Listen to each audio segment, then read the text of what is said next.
ওই নবীকে দেখার পর আব্দুল্লাহ বিন উমাইয়া ভারী পাথর নবীর দিকে নিক্ষেপ করছে গো। পাথরটা রসুলের মুখের উপর লেগে গেছে। আল্লাহর পয়গম্বর পড়ে গেছেন। পড়ে যাওয়ার সাথে সাথে পয়গম্বরের দাঁতগুলো ভেঙে গেল। পয়গম্বরের দাঁত ভেঙে জমিনের পার পড়ে গেছে। আল্লাহর নবী দেখে বলতেছে, কে আসো আমারে বাঁচাবে? আজকে কে আসো এই কাফের হাত থেকে আমারে বাঁচাবে? আল্লাহর পয়গম্বর চিৎকার মারছে। চিৎকার মারার পর আর একজন বেঈমান নালায়েক কাফের এইরকম বর্ষা পয়গম্বর দিকে নিক্ষেপ করেছে। এ বন্ধু, পয়গম্বরের চোখের নিচে যে নরম গোশত আছে গো, ওই গোশতের উপরে একটা হাড্ডি দেখা যায়। হাড্ডি বলে এইখান থেকে বর্ষা বিঁধে গেছে। লোহারে হেলমেট ভেদ করে পয়গম্বরের চোখের নিচ দিয়া ওই বর্ষাটা বিদ্ধ হয়ে গেল। আল্লাহর পয়গম্বর জমিনে পড়ে গেলেন। এইবার কাফেররা বলতেছে, মুহাম্মদকে শেষ করে দিছি রে, মুহাম্মদ আর পৃথিবীতে নাই। আল্লাহর পয়গম্বর ডাক দিছে, কোন সাহাবী আছো আমাকে বাঁচাবে কাফেরদের হাত থেকে? কথাটা শোনার পর তালহা এগিয়ে আসছে। তালহা 7 জন ছিল আনসার সাহাবী। এই বয়ানটা ইউটিউবে দেওয়া আছে। 7 জন সাহাবী ছিল। ওই 7 জন সাহাবী এসে দাঁড়ায়া গেছে, নবী গো আপনি পৃথিবীতে চলে যাবেন, আমরা জীবিত থাকবে এমনটা হতে পারে না। ওগো পয়গম্বর, আপনি পৃথিবীতে থাকবেন, আপনার সঙ্গে আপনার সামনে জীবনটা দিয়ে দেব। ভাই গো, 7 জন সাহাবী দাঁড়িয়ে গেছে। দাঁড়াইয়া বলতেছে, নবী গো আমরা 7 জন আপনার পাশে আছি। এই কথা বলে একজন প্রথমে কাফের দিক থেকে এগিয়ে গেল। কয়েকজন কাফের বেঈমানকে জাহান্নামে পাঠিয়ে দিব। ওই সাহাবীও জমিনের উপরে পড়ে গেল, রক্ত দিয়ে বালিকোনা লাল হয়ে যায়। বলে ওই 6 জন সাহাবীর সামনে একজন সাহাবী মারা গেছে। ওই 6 জন সাহাবী পালায়া যায় নাই। আর একজন সাহাবী ডেকে বলে, নবী একটু দোয়া করেন গো, আমি আপনার সুন্দর চেহারা দেখে ওই ভাইয়ের মতো আমিও মরতে গেলাম। জোরে কোন আল্লাহু আকবার। আমার ভাইরা, ওইবার সাহাবী, দ্বিতীয় সাহাবী সে পালায়া যায় নাই, কাফেরদের সামনে চলে গেছে। এ সাহাবীও পৃথিবী থেকে বিদায় হয়ে গেলেন, শহীদ হয়ে গেলেন, রক্ত দিয়া বালিকোনা লাল হয়ে যায়। এইবার 3 নম্বর সাহাবী পালায়া যায় নাই। সে কয়, রাসূলুল্লাহ আমার 2 ভাই পৃথিবী থেকে বিদায় নিছে গো, আমিও ওই 2বার সঙ্গে চললাম জান্নাতের দিকে। 3 নম্বর সাহাবী গেছে, সেও শহীদ হয়ে গেছে। 1 2 3 4 5 6 7 7 জন আনসার সাহাবী পয়গম্বরের সামনে শহীদ হয়ে পড়ে আছেন। আল্লাহ নবী ডাকছে, কোন সাহাবী আছো কাফেরদের হাত থেকে বাঁচাবে? কথাটা শোনার পর তালহা এগিয়ে আসছেন। এই তালহা এসে, রাসূল গো আপনার শরীর রক্তাক্ত করে ফেলছে, আপনার রক্ত দিয়ে জমিন লাল হয়ে যায়। ও রাসূল আপনার দাঁত ভেঙে পড়ে গেছে। ওগো পয়গম্বর, আমি তালহা আপনার জন্য দাঁড়িয়ে গেলাম। আমার ভাইরা, এবার তালহা রাসূলের জন্য যে ভূমিকা পালন করছে, হাদিস এবং সিরাত গ্রন্থে কোনো প্রমাণ দেয়। আল্লাহর পয়গম্বর মদিনা যাওয়ার পরে বলেন, হে সাহাবীরা, তোমরা যদি কোনো তাজা শহীদকে দেখতে চাও, যে শহীদ চলাফেরা করে, এইরকম লোক দেখতে চাইলে তোমরা তালহার দিকে দেখবা। কেন এই কথা বলছে? বলে কাফেররা তীর নিক্ষেপ রাসূলের দিকে, রাসূলকে মেরে ফেলার জন্য। ওই তীরটা এসে তালহার বুকের ভিতরে বিদ্ধ হয়। বাম দিক থেকে তীর মারে। এইবার তালহা রাদিয়াল্লাহু তাআলা বাম দিকে চলে যায়। এইবার ডান বাম পিছন সামনে যেই দিক থেকে তো বাড়ি দেখাত করে গো, তালহা সেই দিকে দাঁড়ায়া যায়। এইবার তালহা রাদিয়াল্লাহু তাআলা আনহু যুদ্ধ শেষে দেখা গেল তালহার শরীরে 39টি তীরের চিহ্ন এবং 39টি এইরকম তরবারির আঘাত। এইবার তালহা নবীকে দেখে বলেছে, নবী খবরদার আপনি মাথা তুলবেন না, আমি আপনার সামনে দাঁড়িয়ে গেছি। তীর আসবে আবু তালহার বুকটা দিয়ে দেব, তীর আসবে আবি তালহার বুকটা চলে যাবে, তীর আসবে আবু তালহার পিছন পিঠ চলে যাবে, হাত চলে যাবে। খবরদার মাথা তুলবেন না, মাথা তুললে বৃষ্টির মতো তীর আসতেছে, ওই তীর আপনার গায়ে লাগতে পারে। রাসূলের দিকে যত তীর নিক্ষেপ করছে গো, প্রতিটা তীর তালহা গ্রহণ করে নিয়েছে। এক পর্যায়ে তালহা জমিনের পারে পড়ে গেলেন, আর কাফেররা সবাই ঘোষণা করলো কুতিলা মুহাম্মদ, মুহাম্মদ নাই, মুহাম্মদ নাই। এই কথা শোনার পর মদিনার অবস্থা কেমন হলো? মদিনার মানুষ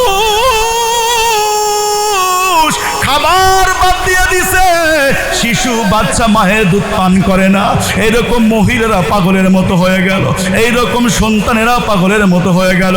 সবাই ওহুদের দিকে দৌড়ায়, ওহুদের দিকে দৌড়ায়। এক নারী ওহুদের দিকে দৌড়ায়, কিন্তু সাহাবীকে প্রশ্ন করে আমার নবীর অবস্থা কেমন? শুনলাম রসুল নাকি পৃথিবীতে নাই। কথাটা শোনানোর পর সাহাবী বলতে তোমার স্বামী তো শহীদ হয়ে গেছে। ভাই আমি সেটা শুনতে চাই নাই। এইবার বলতেছে তোমার সন্তান শহীদ। ভাই আমি সেটাও শুনতে চাই নাই। আমার দয়ার নবী, মায়ার নবী, রহমাতুল লিল আলামিন, তার অবস্থাটা আমি শুনতে চাইছি, আমাকে শোনাও। আমার ভাইরা, আমার বন্ধু, যেই পয়গম্বরের চেহারা দেখে 7 জন সাহাবী জমিনের পারে পড়ে গেলেন, শত শত সাহাবী গর্দান দিয়ে দিলেন। এ ভাই, পয়গম্বরের চেহারার বিবরণ দিচ্ছিলাম গো। বলে ইউসুফ সুন্দর, ইউসুফকে দেখে এরকম হাত কেটে ফেলেছে। আমি গতকালকে ইউসুফ নবী প্রসঙ্গে আলোচনা করছি আপনাদের চরেই। বলে কোথায়? ওই যে আপনাদের বাগুটিয়া দক্ষিণ উত্তরপাড়া, সেখানে বয়ান করেছিলাম। আগামীকাল আবার পারুরিয়া, সেখানে বয়ান করবে ইনশাআল্লাহ। এ ভাই একটু গভীর মনোযোগ লাগাও। বলে ইউসুফে দেখে নারীরা সিকিনা, বলে চাকু দেওয়া হয়েছে, অত্তনা আইদিয়া হুন্না, নারীরা হাত কাটা শুরু করছে। আর আল্লাহর নবীকে দেখে দেখে সাহাবীরা গর্দান দিয়ে দিছে, আমির হামজা কলিজা দিয়ে দিছে। বলে উবাইদা ইবনুল জাররাহ রাদিয়াল্লাহু তাআলা আনহু, এই সাহাবী রাসূলের দিকে তাকাইয়া নিজের বাবার গর্দানটা কেটে ফেলে দিয়েছে। জোরে জোরে কোন আল্লাহু আকবার। এখান থেকে কি বুঝলেন? নবীর চেহারাই সুন্দর, পৃথিবীর ভিতর নবীর চেহারা সব থেকে সুন্দর। এবার উকুবা কথা মনে আসেনি আপনাদের? আমি কিন্তু পয়েন্ট হারাই নাই। ওই যে উকুবা, উবাই বলছে যা রাসূলের মুখে থুতু নিক্ষেপ করবি। আমার আল্লাহ সেই দৃষ্টান্ত কোরআনের ভিতরে তুলে দিয়েছেন। আমি কি বলবো? আপনারা বলে বিরক্ত হচ্ছেন শুনলাম। বিরক্ত হননি? হন গা। আজকের পরে আর না দাওয়াত দিলেও সমস্যা নাই, এমনি 3 বছর আইছি, কথা কয় না, 3 বছর এসে গেছি, আর দাওয়াত না দিলেও কোনো আফসোস আমার নাই। এবার উকবা নবীকে খোঁজে, নবীরে কোথায় পাওয়া যায়? আল্লাহর পয়গম্বর বাড়ি থেকে বের হয়েছেন, কাবার চত্বরে যাবেন, মানুষকে দাওয়াত দিবেন। এই সময় উকবা রাসূলকে ডেকে বলল পয়গম্বর দাঁড়ান। আল্লাহর পয়গম্বর দাঁড়াইয়া গেছে।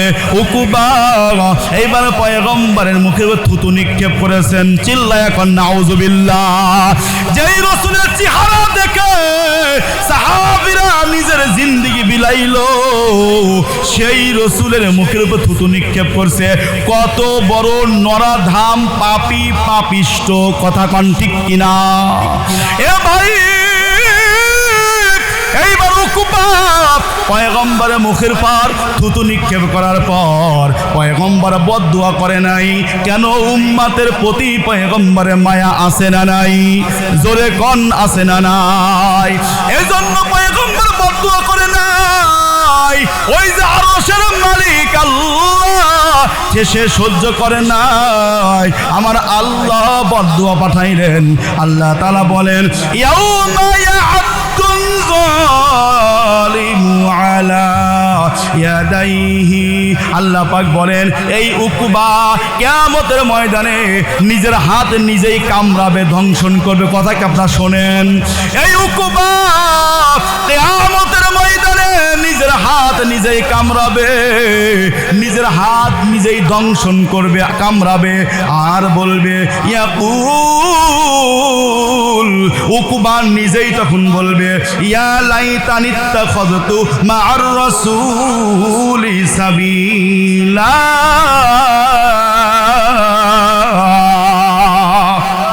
এ ভাই, উকবা বলবে হায়, আমি যদি রসুলের সঙ্গে পথ চলতাম, আমি রসুলের আদর্শই যদি মেনে নিতাম সেটাই ভালো ছিল, আমি কেন উবাইয়ের কথা শুনলাম? বলে কিয়ামতের ময়দানে উকমার মতো বেঈমান যারা এখন নবীর বিরুদ্ধে কথা কয়, ওই যে আবুল সরকার কুরআন নিয়া আল্লাহর বিরুদ্ধে কথা কয়, এই বেঈমানের দল সেদিন উকবার মতোই আফসোস করবে। কথা কান ঠিক কিনা? আল্লাহ রাসূল আপনি উম্মতকে জানাইয়া দেন। এবার আল্লাহ উকবার প্রসঙ্গে তার পরের আয়াতে বলছেন ইয়া ওয়াইলাতা লাইতানি লাম আত্তাখিদ ফুলানান খলিলা।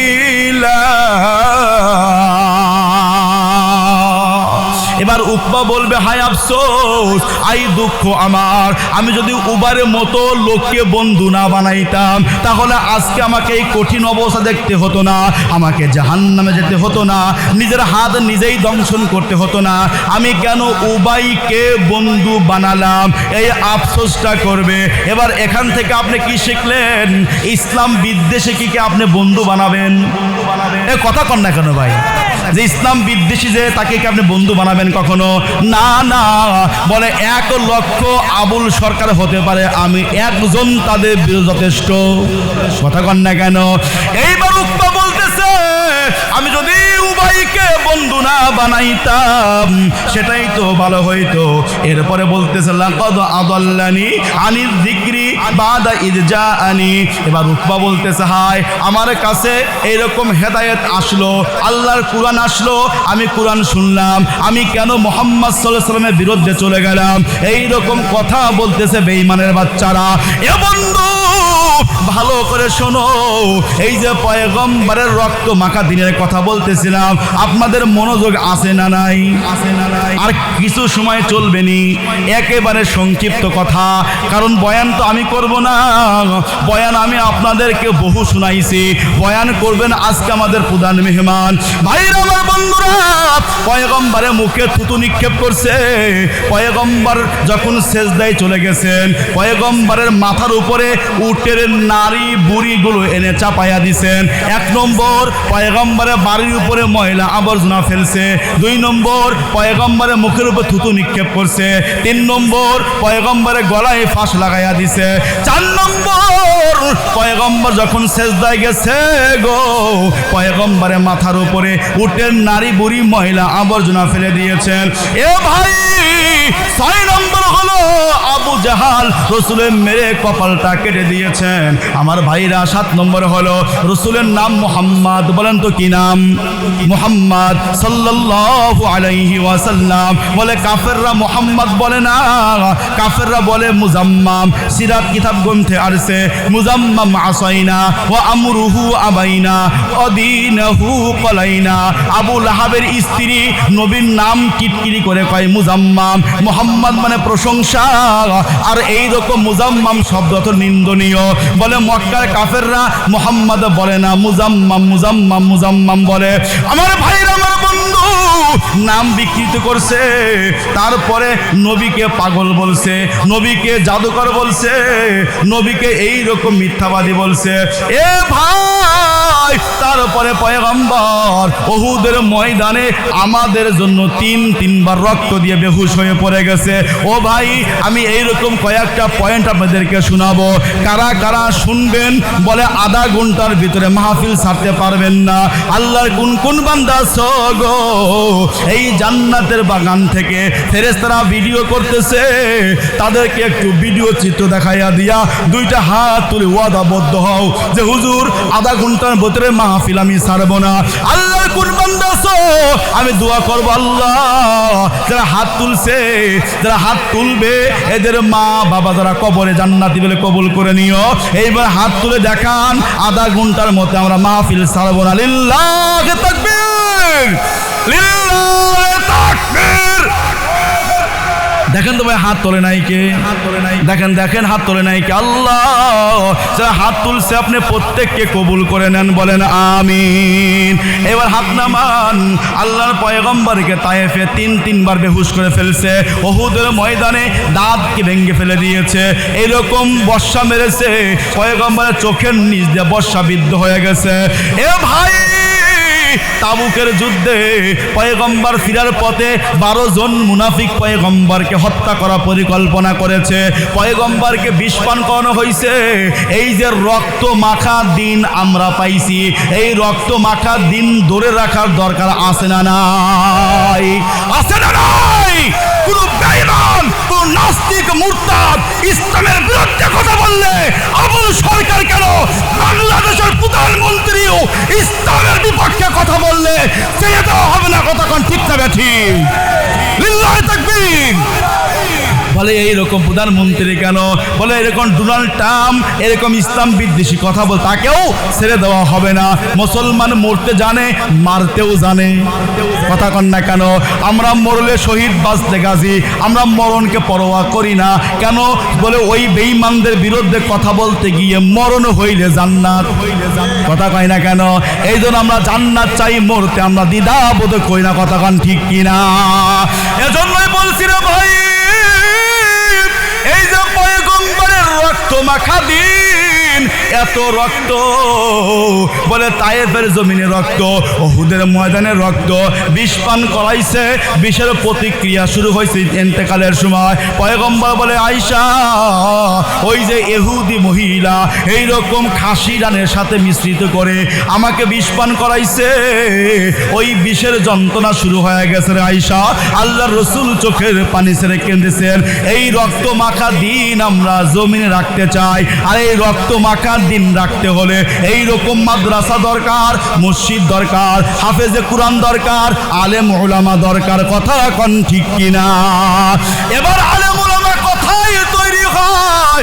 এই যে চর কালিকাপুর মাদ্রাসায়, এই যে এখানে ছাত্ররা হেফজখানায় পড়ে, এই যে হাফেজ সাহেব, হাফেজ সাইফুল ভাই বড় মহব্বতের মানুষ, বলে এই রকম প্রায় 50 জন ছাত্রের মতো হেফজ করায়, হাফেজ বানায়। এইরকম প্রতি বছর ছাত্ররা পাগড়ি নিবে, এখানে পড়া শেষ ঢাকা চলে যাবে, সেখান থেকে আলেম হবে, মুফতি হবে, মুহাদ্দিস হবে, মুফাসসির হবে। বলে এরাই একদিন বেঈমানদের বিপক্ষে কথা বলবে, ঠিক কিনা? এজন্য হাফেজ দরকার, আলেম দরকার, আর এদের জন্য দরকার মাদ্রাসা। কথা কন না কেন? কি দরকার জোরে বলেন? আমরা মাদ্রাসা বন্ধ করে দেব, রাজি কারা কারা? কেউ নাই? বন্ধ করে দেব, কিন্তু রাজি আছেননি আপনারা? আজকে ঘোষণা করা হবে, জুবাইর ভাই মাদ্রাসা আপনি বন্ধ করে দেন। কথা কন না কেন? রাজি আছেননি? বলে জুবাইর ভাই মাদ্রাসা বন্ধ করতে পারবেন না। বলে কেন বন্ধ করতে পারবেন না? বন্ধ করলে আলেমের কারখানা বন্ধ হয়ে যাবে, আলেম থাকবে না, হাফেজ থাকবে না, কারি থাকবে না, বলে দিনও থাকবে না। কথা কন না কেন? এজন্য নাস্তিকরা মাদ্রাসা বন্ধ করতে চায়, মুরতাদরা মাদ্রাসা বন্ধ করতে চায়, আবুল সরকারের মতো মুনাফিকির বাচ্চা আর তার অনুসারীরা মাদ্রাসা বন্ধ করতে চায়। আমরা কি মাদ্রাসার পক্ষে আসি না নাই?